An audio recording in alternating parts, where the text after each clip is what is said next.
To install a microprocessor and heatsink, carefully place the microprocessor on the socket using the alignment mark and notches on the microprocessor and the key tabs on the socket for alignment.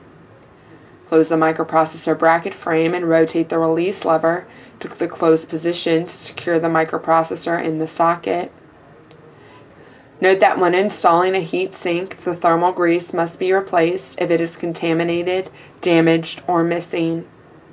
The new thermal grease will come in a calibrated syringe and an alcohol wipe will be provided.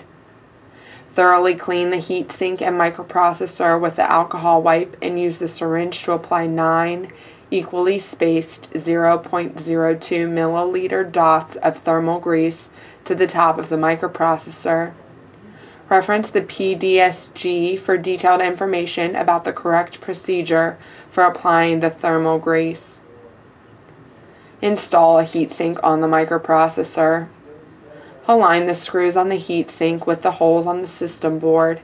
Then place the heatsink on the microprocessor with the thermal grease side down. Tighten the screws with the screwdriver, alternating among the screws until they are tight. If possible, each screw should be rotated 2 full rotations at a time. Repeat until the screws are tight. Do not over-tighten the screws by using excessive force. Use the same procedure to install additional heat sinks or microprocessors if required.